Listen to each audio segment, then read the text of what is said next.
Jail भोगेका छौँ, कठिनाइहरू भोगेका छौँ, हाम्रा लागि नयाँ कुरा होइन। खुबै राम्रो काम गरे जस्तो भन्दा त लाज मानिया। केपी ओलीलाई गिरफ्तार गर्नुपर्छ, कारबाही गर्नुपर्छ। त्यति मात्रै हो र फाटा फुटी गरी हान्नुपर्छ यो ओलीलाई त। ठीक भन्नुभयो। हजुरबा के हो भन्? त्यत्रो ठुलो बलिदान गरेर के ल्याउनु भयो? चुनाव ल्याएको देखिनस् भिमे? चुनाव त ओलीजीले पनि गर्नुहुन्थ्यो होला नि। अनि तँलाई चुनावले रक्सी ल्याउनु त? अर्को के ल्याउनु भयो रे? रक्सी भनेर अहिले स्यानु नयाँ प्रधानमन्त्री रक्सी भन्दैछु, कानै सुन्दैदेखि के हो यो डाका? ओलीजीले त 1 वर्षपछि शेरबहादुरलाई दिन्छु भनेकै थियो त हजुर। दिन्छ तेरो कोलीले त डाका। यो डाकाको पनि दिमाग फुस्केछ यार।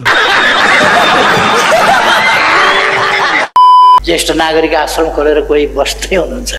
ज्येष्ठ नागरिक आश्रम, वृद्ध आश्रम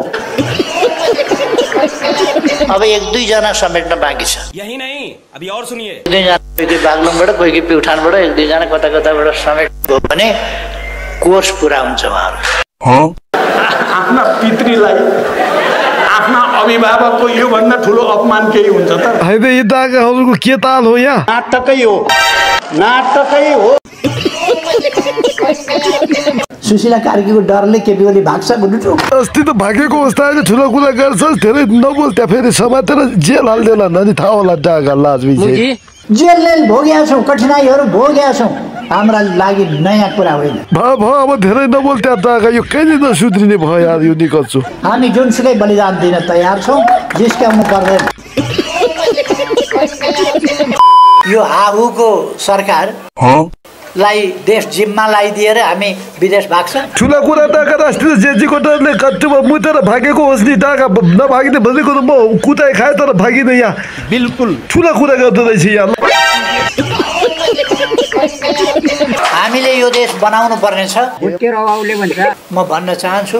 के भन्न चाहन्छ यार यो खाने फेरि? मौसम पनि सधैँ एकनासका रहँदैन। कसरी भने त मौसम सधैँ एकनासकै हुन्छ भनेर कहिले काँचै होला, कहिले पाग्ला, पहिरो होला, झर्ला, किरा लाग्ला, त्यति पनि भन्नुपर्नेछ त डाकाले यहाँ। यस देशलाई शान्तिपूर्ण देश बनाउनु पर्छ। मजाक गर्नुहुन्छ तपाईँ? जिस्किन खोज्नु भएको तपाईँ? चल्न खोज्नु भएको? नेपालमा चाहिँ विकासको कुरा पनि गर्न भएन। यो डाका त्यहाँ चुप्प लागेर बस्न, तेरो कुरा अब कसैले पनि पत्ताउने वाला छैन। बेकारमा भेट्लास् न मजाले त्यहाँ। अब केपी ओली त भइसक्नेमा गइगयो। नेकपा एमालेको नेतृत्वमा सरकार बनेपछि जहिले पनि राम्रा कामहरू भएका। त्यही राम्रो काम गरेर त होला खोजी खोजी घर जलाएको यहाँ। ठीक भन्नुभयो। वाओ, दामी समाचार आएको छ। खरै हिल्टन होटल जलाएका छन्। तेरी जिउलाई डाका होटल घरजलाउनु राम्रो समाचार हो। अब हामीले के गर्ने, कसो गर्ने, कसरी खाने यार यहाँ तलाई पख डाका। अरे कौन भौंक रहा है ये बदतमीज? पैसा चाहिँ गाडेरै राखेका छन् भन्छ। होइन होला के हो? कसरी गाड्ने त्यो पहिला कसले ट्याङ्कमा गाड्यो भने। लेकिन 1 सेकेन्ड शेरबहादुर देवकोटाको पैसा $600 हेर्नुहोस्। जताततै पैसा यार उडिरहेको। ए तपाईँले जिउलाई जता निकाल्छौ त्यो पैसा औस्याउला होइन, त्यसरी नै उडाउ त्यहाँ। हात्तीले यार रोका त्यहाँ सामान। ए पखा यार, हात्तीले बाटो खतम गरे यार। ओलीजी के गर्नु पर्यो यार?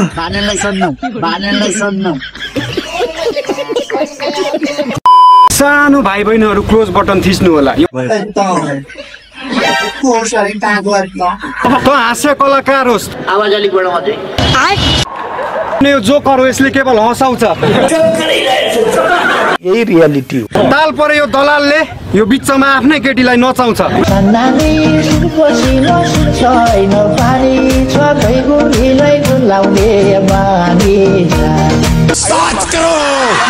आज काठमाडौँका चौडा सडक नेकपा एमाले बनाएको। पछाडिबाट गरे काठमाडौँको सुन्दरता नेकपा एमाले बनाएको। गजब बेइज्जती। काठमाडौँमा मेलम्चीको पानी नेकपा एमाले ल्याएको। अब केपी ओली त भइसक्नेमा गइगयो। बिल्कुल मैले भन्ने गर्छु, जनता अलमलमा परेपछि जग पनि नभएका, जरा पनि नभएका, कहाँ को हुन् नचिनिएका मान्छेहरू फुत्त आएर चाहिँ एकैचोटि जनता अलमल्याएर चुनाव जित्छन्।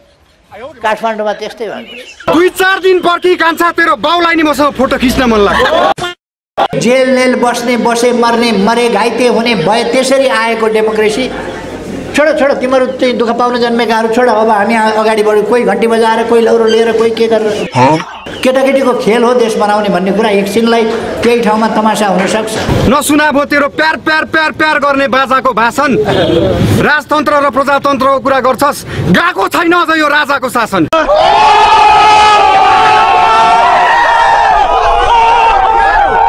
कसैले अर्काको ढोकामा लगेर फोहोर फ्याँकिदिन्छ यो गलत गर्यो भनेर कसैले भन्न सक्दैन कोले भन्न सक्ला र त्यहाँ सबै बाजेको पक्षमा छ जनतालाई रिस उठ्यो भने पछि यो हाहुको सरकार लाई देश जिम्मा लगाइदिएर हामी विदेश भाग्छ ठुला कुरा टाका राष्ट्रिय जेजीको डरले कट्टुमा मुतेर भागेको होस् नि टाका नभागिने भनेको त म कुटाइ खाएँ तर भागिन यहाँ बिल्कुल ठुला कुरा गर्दो रहेछ यहाँ हामीले यो देश बनाउनु पर्ने छ म भन्न चाहन्छु के भन्न चाहन्छ यार यो खाने फेरि मौसम पनि सधैँ एकनासका रहँदैन कसरी भने त मौसम सधैँ एकनासकै हुन्छ भनेर कहिले काँचै होला कहिले पाग्ला पहिरो होला झर्ला किरा लाग्ला त्यति पनि भन्नुपर्ने छ त टाकाले यहाँ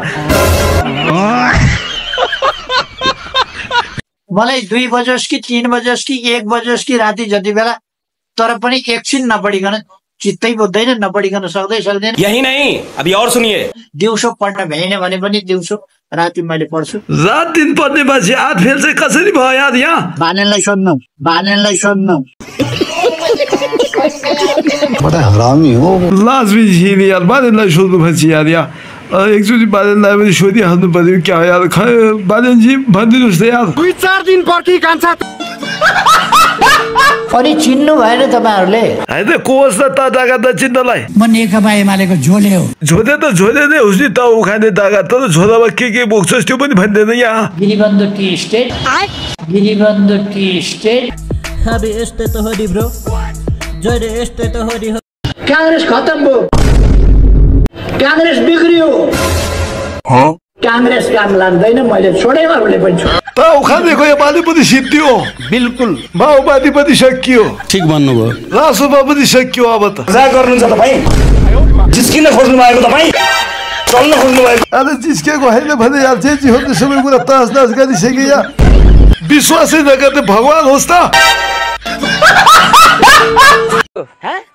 मुना स्योर माओवादीको ठीक भन्नुभयो पर्छ न सर हाम्रो सर हुनुहुन्छ कर यिनी जाँदा केही बिउले पनि गयो बिल्कुल यिनी जाँदा शेरबारी डिबा मारा छोटा ओइला प्रधानमन्त्री छ वो जाँदा पनि भुलिबेर भइसान्ने मजाला